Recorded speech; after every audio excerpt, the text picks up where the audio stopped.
પાકિસ્તાનને એક પણ ટીપું પાણી નહીં મળે આ નિવેદન સામે આવ્યું છે। જળશક્તિ મંત્રી સી આર પાટીલનું આકરું નિવેદન કે પાકિસ્તાનને એક પણ ટીપું પાણી નહીં મળે। સિંધુ જળ કરાર પર અમલવારી શરૂ થઈ ગઈ છે। ભારત અને પાકિસ્તાન વચ્ચે 3 યુદ્ધ થયા તે છતાંય ભારતે આ કરાર જાળવી રાખ્યો હતો, પરંતુ હવે સમય આવી ગયો છે કે પાકિસ્તાનને બતાવી દેવામાં આવે કે તેની શું ઓકાત છે। અને મોદી સરકારે આ નક્કી કર્યું।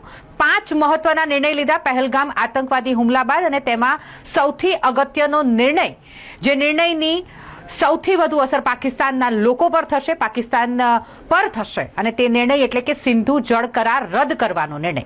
સિંધુ જળ કરાર રદ કરવાના નિર્ણય પર અમલવારી શરૂ થઈ ગઈ છે। તે જ અંતર્ગત જળશક્તિ મંત્રી સી આર પાટીલ અને કેન્દ્રીય ગૃહમંત્રી અમિતભાઈ શાહ વચ્ચે મિટિંગ પણ થઈ, અને મિટિંગ બાદ આ એક આકરું નિવેદન સી આર પાટીલનું કે પાકિસ્તાને હવે તરસ્યા રહેવાનો વારો આવી ગયો છે। પાકિસ્તાનને એક પણ ટીપું પાણી નહીં મળે।